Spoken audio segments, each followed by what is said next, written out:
to believe in Muhammad is to automatically believe in all of the prophets. To believe in Muhammad is to automatically accept with no doubt that all these prophets were also great and mighty men. And as far as the belief in Jesus, I know a lot of your audience may be Christian and they'd like to know what do we believe about Jesus. It's clear from Muhammad, peace be upon him, Jesus is in fact the Messiah. He is the Christ. And believing in him as the Christ is a part of our religion, just as it's mentioned in the book of John, that you have to believe in him as the Christ. He is coming back in the last day. He is the miracle birth. He did miracles while he was here. He is the Logos, which in Arabic is Kalimatullah, the word of Almighty God. So many of the things that they would say, wait a minute, that's what we believe. So these are some of the things that we believe. This is Muhammad, peace be upon him, and he's coming, Allah said, as a mercy, the rahmat of the alameen, which means he's the mercy to the worlds. And believe it, there was one brother who heard about this and he said, worlds, there's a S? Yeah, we said it's actually in the Quran when we say, Alhamdulillah Rabbil Alameen, Ar-Rahman Ar-Rahim, Maliki Yawmiddin. And he said, then wait a minute, hold on a second. And he's looking at the translation here. He says, Rabbil Alameen, the Lord of the worlds, is sending Muhammad as a mercy to the worlds. He said, I want to be a Muslim. And we said, okay, we're happy, but what was it? We'd like to know what it was that stimulated you. He said, worlds. He said, I've always wondered how come no religion talks about other worlds, but yours does? Well, it's plural. Yeah, if there's life on any other world, it's already covered in Islam 1,400 years ago. Any other worlds out there? He is the Lord of the worlds, and he sent the Prophet Muhammad as the Lord, as the mercy to all of the mankind and all of the worlds. Let's go in reverse. Before he was summoned and he was called upon the Creator to deliver this revelation to mankind, we want to know his credibility. What was his standing? Let's go back then, if you want to do that, let's go back then and talk about his actual coming into being to start with. His father died before he was born. His father died in a town called Yathrib, and he was on a journey. And his mother gave birth to him, and then there was some strange things started happening right away. When he was just a little older, they did it, what was custom or tradition was to send children out into the desert with the desert tribes to be raised there, because they considered that to be, something good to do that, to keep them away from the big city and all that goes with it. We probably ought to think about that today. In any case, when they sent him away, there was a strange thing that happened right away. The people who took him were very poor, and even their goat didn't give any milk. Suddenly this goat is giving milk like crazy. They're getting so much milk that other people are getting some of the milk, and they thought it was some magic or something that happened. Then as he grew, the boy was known to be very truthful, very honest, and very responsible. He never indulged in any of the bad habits that others were constantly involved in. They were drunks and alcoholics. He never tasted a drop. And they had these orgies and things that they did. They were wild Arabs, pretty wild. He never even had a girlfriend, not once. So these were some of the things about his character. Then another strange thing happened while he was traveling in a caravan one time. There was a report that came back that one of the servants observed that there was a cloud that followed him and kept the bright sun from burning him all the way up into the Bled Hashem, or toward Jerusalem, that area. And then they came back. Now, this is part of the story. Now, you can imagine how a boy could grow into a man in that kind of society, where they had idol worshipers, stone worshipers, everything you can imagine, and people coming through. It was a trade center, people coming from all over. And yet all this time he was so honest and so upright that everybody trusted him totally, because he never lied. He was called the Truthful. He was called Sadiq. That was his nickname? Actually, yeah. And the Alamin, he was also called the one who keeps the trust. Who named him this? The people themselves. The whole community named him this. Yeah, his closer relatives, of course, observed it first, but then others called him by the same name. So that's like, this is Rocky No Neck Garcia's, or this is Big Sledgehammer Tyson. His name was, you know how I'm just so that people can I understand. I don't know if I make those kind of comparisons to Prophet. But just so the people understand, but his nickname was the trustworthy. Truthful. The truthful. Never had told a lie. Actually, this is very rare. Well, that's why they give him the name, because it's obviously, if you said the trustworthy guy, like for instance today, if you said, well, there's a guy in Chicago, he lies. Well, okay, so, and you haven't helped me out at all. I don't know who you're talking about, you know. So, if you said, there's a guy in New York that's a lawyer and he lies, so. He never touched alcohol. He never dated. He never told a lie. Okay, so it's getting better. No. So his character is well established. And he gets married at the age of 25. He's a virgin. He's never been with any woman. He marries a lady who is a widow, and she has a business, and he and she together work their business, and he's able to retire and just kind of drop out at about 15 years. And instead of, again, even though he had wealth and position, which he could have certainly fallen back on that and demanded position in the community or any of those things. He already had it. His grandfather actually was the leader of the community. He was, by rights, he was entitled to step up and just take any position he'd like. Nobody could challenge him on that because it's his birthright. And he was a very good character himself, noble background, and had money, so there would be no reason for him to not take some position or not exert himself over the people. But instead he left. Now, imagine this, for long periods of time, similar to John the Baptist going into the desert and just eating locusts or fasting and praying, and that's exactly what he did. He was very much a follower of Jesus in this way, what I mean by that, in succession. And this is strange, you know, how come this man, when he's got so much, why would he go do that? But it was because he didn't like to be around their false worship and the things they did. He liked to worship God on God's terms, just praying to God, asking God, and not coming up with all these crazy ceremonies and things that they did. Well, then one time, he was about 40 years old, and then in one night, there was an angel, Gabriel, you're familiar with Jibril or Gabriel, comes to him and says to him in the Arabic language, Iqra, recite. We mentioned this in one of our programs about the Quran, Iqra, which means to recite. And Quran means recitation. He said, Iqra bismi rabbika alladhi khalaq, khalaqal insana min alaq. Iqra wa rabbukal akram, alladhi alamu bil kalam, alamu insana malam yalam.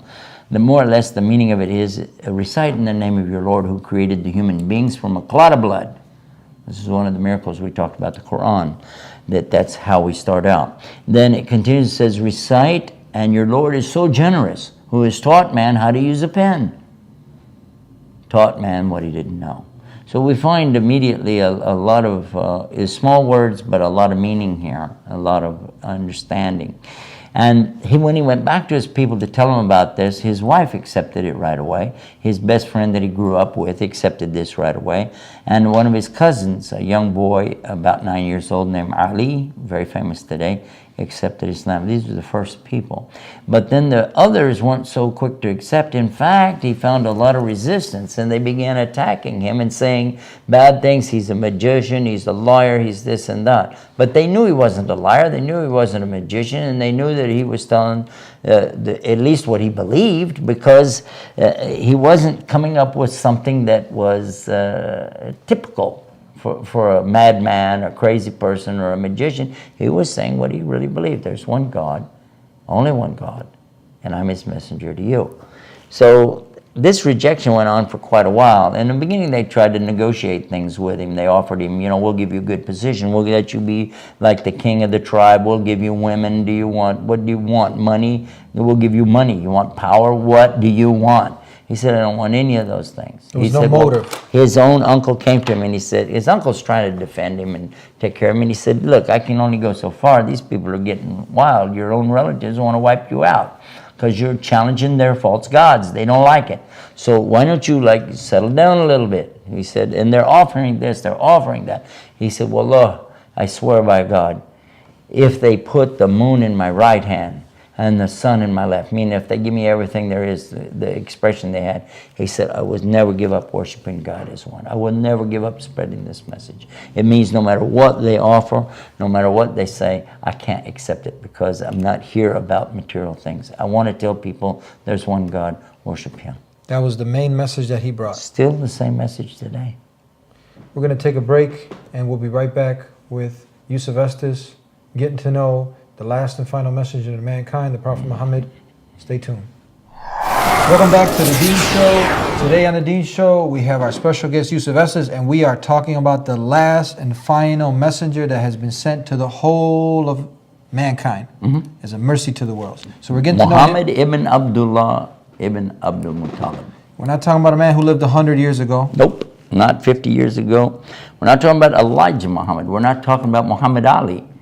We're talking about Muhammad, the son of Abdullah, the son of Abdul Muttalib, who lived in the Arabian desert, who was born in the year 570 AD, died in the year 633 AD. He's a seal of the prophets. He's called the Khatam al-Anbiya, seal of the prophets. What does that mean? There's no more prophets coming after him? Seal, when you seal up something, that's it. That's the end of it.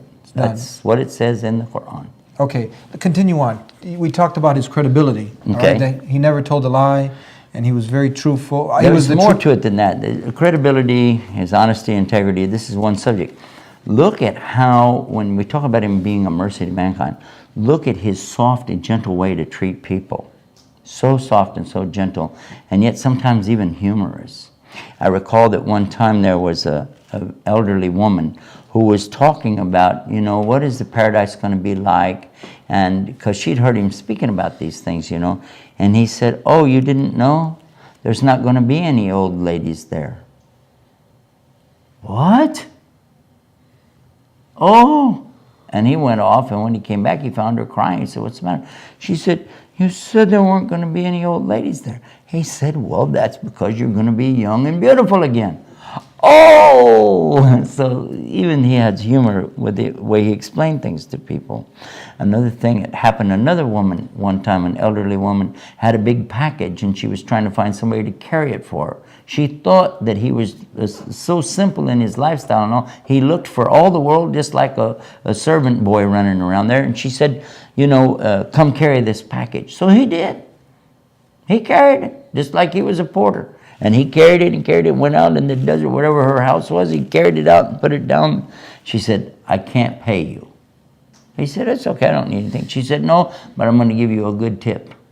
She said, I heard that in the city there's this man calling to a religion about one God, and his name is Muhammad, and beware of him. He said, ma'am, I am Muhammad. And she said, Ashhadu an la ilaha illallah, ashhadu Muhammad Rasulullah. What does that mean? It means I accept that there's only one God and that Muhammad is his messenger. And she entered Islam.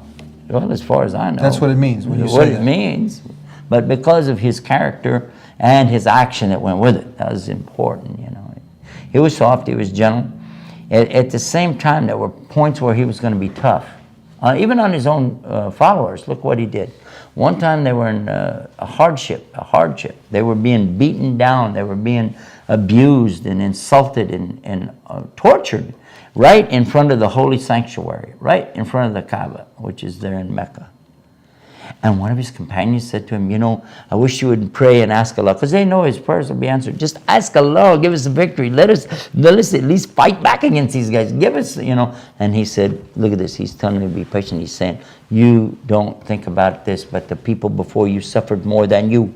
And here's a condition he's going to describe now to him about the early Christians, what they went through. He said they were tortured in such a way that they would rake their skin off with steel combs. They would take these iron combs and just rake their skin and just kill them with that. And that they would throw them to the animals and burn them alive and boil them and even put a saw in their head and cut them in half. These things he mentioned to that man to let him understand. You want to understand what it is to believe in the one God and really follow this message. People have suffered much worse than us. So we have to be patient. And they were patient. They were patient 13 years of the worst kind of abuse, being turned even out in the desert for a long period of time, and they were left to die. They migrated up to Medina, and the people tried to waylay them along the way just to kill them, just to get rid of them. because they believe in one God. And when they were in Medina, in this condition is where the verses come that tell them now they could go back and fight these guys and even kill them if they're killing you, but you must stop if they stop. That's to clarify the way that people mistranslate or misrepresent what's coming in the Quran. It was definitely that you could be able to fight now, but with these limits. But look at this. The character of Muhammad was so sweet and so gentle that when his wife talks about him, now you imagine that here he is, an important man in these days. Now we're going to be talking later in his life, and he's got so many responsibilities, so many things to do. And then she sees some men out in there throwing spears and in a contest and so on. And she says, I want to watch that. Well, in order for her to watch, because his wife needs to be sheltered from the people, and she has to stand behind him. Well, she likes this idea, so she's standing behind him, looking over his shoulder and watching them in the doorway of their home. And she had him stand there and stand there and stand there and stand there. She said she didn't even want to watch him, or she just wanted to see how long she could keep him standing there. But he didn't mind, and he used to run and play with her. And she said we used to race together, you know, and I used to beat him when I was younger. Well, when I got older, I got fat, and then he could beat me. These were some of the personal things that we know about him and his character, his kindness, sweetness, gentleness, and yet at the same time firm on this one point. There's really only one God. There's no compromise on that. Can you tell us what could have driven a man to go through all this torture and all this persecution? What was his motive behind this? Well, that's a very good question. It's an intelligent question. The motivation behind people, all people, is always the same thing. There's no difference between you and I and Prophet Muhammad or Jesus or Abraham or even Adam, our father Adam. All of us, peace be upon them, all of us, we have two motivators. And you can check this out with psychiatrists, they'll tell you the same thing. Recruiters in the military, salesmen, will all tell you the same thing. The two motivators for a human being is simple. First is the motivation for what? Protecting yourself from a loss. Nobody wants to lose. The fear of a loss is a motivator. And the hope of a reward or a gain, this is another motivator that all of us have. We want to gain, but at the same time we don't want to lose. This is key, because if I'm thinking that I could lose, I would rather hold on to that than take a chance on a gain. And people do this, logical people anyway, in the stock markets, investments and things, you'll see that same thing worked out in real life. But especially here, when a person has had a chance to actually get close to the paradise, which he did, and have an idea what's in the hellfire, which he did, then after that, nothing in this world is ever going to impress you again. Anybody that's ever had any experience, I've talked to people who had near-death experiences or what they call death experience, and they were brought back, and they talk about this, seeing this light, and they talk about this experience that they've had. They're never the same after that, because you have a motivator there. You understand that there's something happening here. This is real. This is not a joke. And so the motivation is there in front of you all the time. And I want to get the paradise. That's what I want to gain. And I sure as heck don't want to go to the hellfire. So I don't want to lose my chance at paradise, but I sure don't want to wind up in the hellfire. So this is strong motivation. Being close to God, being near Allah in the next life is the primary motivation behind every single Muslim. If anybody wants to know what is it that the Muslims want, what are they looking for, it's not something in this earth. It's something in the next universe, the universe of paradise. That's what we're looking for. What are the benefits now for somebody who is, because we know that to enter into complete submission and surrender to the creator of the heavens and the earth, now you have to follow this last and final messenger. Now if you follow him, what are the benefits in this life and the hereafter? Well, first of all, in this life, you're going to have a much easier way to go, because there's some things that the creator, Allah, has revealed in Islam that we wouldn't know otherwise. For instance, how to eat and drink. One of the things very important that we do today is to sit down when we eat and drink. The doctors and scientists and lab specialists are going to tell you that a lot of the everyday problems that people are having in their esophagus, the hiatal hernias that they get, and so on, could be avoided if people would simply sit down when they eat or drink. And this is a teaching in Islam. When you eat or drink, sit down. Believe it or not, that was taught to us 1,400 years ago by Muhammad, and we see today, look, oh, if we'd have done that, we'd have been way ahead of the game. And another thing, when we talk about cleaning your teeth, he used a toothstick and said, if I could make this an obligation on you, I would do so, but he wouldn't. And still, and what is the benefit here? Because if you're using that toothstick that he used, called miswak, what it does, it cleans the teeth, removes the tartar, the buildup that comes on there, but it doesn't destroy the enamel. And it actually takes care of the gums, keeps down periodontitis, and the tongue itself is protected with this, and a coating inside when you use it, even for your stomach. And all of this from a stick. We know this from that one thing, and so many other things too, even how to go to the bathroom. He taught us how to properly use the toilet and the facilities so that when we come away, we're clean. The hygiene was so important, and if you imagine 1,400 years ago, when we talk about hygiene, nobody can match the hygiene of the Muslims. Even our habit of washing that we do, and the ceremonial wash that we do before we pray, has been copied by doctors, and that's what they use when they do surgery. This can be proven by the doctors who formulated this concept 1,000 years ago in Spain, and they happen to be Muslim doctors. Now, these are some of the small details. Give us, there are thousands. Give us Would some you like major- to know that we came up with some? I was going to do a contest a few years ago with the Muslim youth and let them come up with something I called Muhammad A to Z, and who could come up with the best one for A and B and C and go through all the letters. And I was wondering, would we have that many? When it was all over, they had so many, and it went beyond ABCs. It just was so many. We put up a website about it, MuhammadA2Z.com, and then it still got bigger and bigger and bigger, and I couldn't handle it. So I said, okay, A to Z, what his companions said, A to Z, what his character was, A to Z. And so finally we put up a new website, and it's called prophetofislam.com, and all of that stuff is there. Everything is there. Everything we did on that. But you'll never put everything about Muhammad in any one place.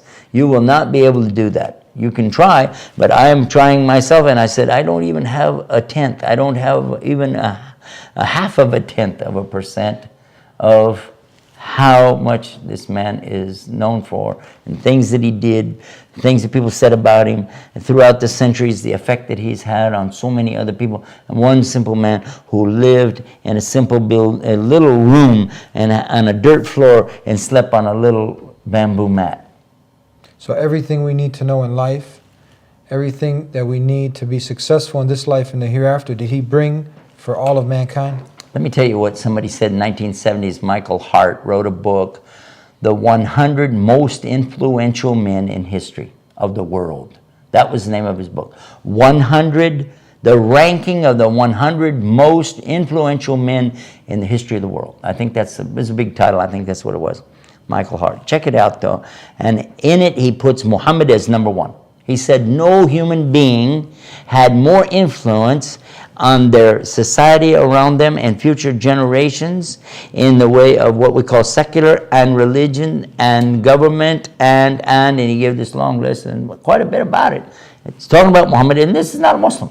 And he received so much condemnation from other scholars, and he almost became defensive and wanted to put out another book and said, well, how about the most 100 in the last 100 years, or, let's get off the subject. Because he said, I can't deny that this man has had the most influence on people in general, on humanity, and the world itself. So I believe that that's something to consider. I wish that people would know that even people like Gandhi is very famous for his what? He was serving the people. He had a cause, and what he would do, he would give up a lot of his own for the sake of getting a message to the people. But he wasn't trying to lead them as a religious leader per se, but to overcome a political problem of the way that the people were being treated. The people in India were being horribly mistreated.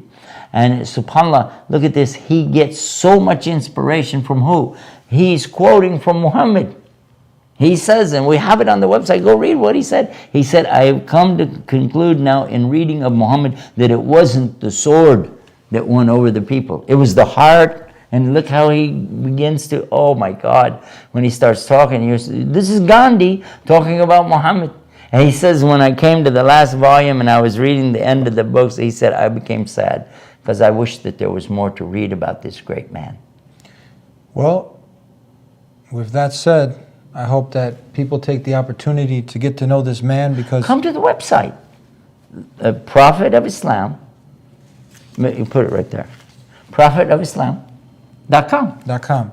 With that said, I'd like to thank you for being on the show, and I hope everybody takes the opportunity to get to know this man who's been sent to the whole of mankind as a messenger with the last and final revelation, which is the Quran. So you can visit this website that Sheikh Yusuf Estes has mentioned. That said, thank you for being with us, Sheikh Estes. Assalamu alaikum, jazakallah khairan. I'd like to thank everybody who has been tuning into the Deen Show, and I encourage you all to get to know this man, the last and final messenger to mankind, the Prophet Muhammad. Peace and blessings be upon him.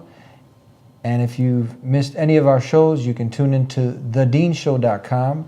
That's THEDEEN show, SHOW, all one word, thedeenshow.com. And we look forward to having you with us again next week as we bring you another hot topic. Assalamu alaikum, peace be unto you.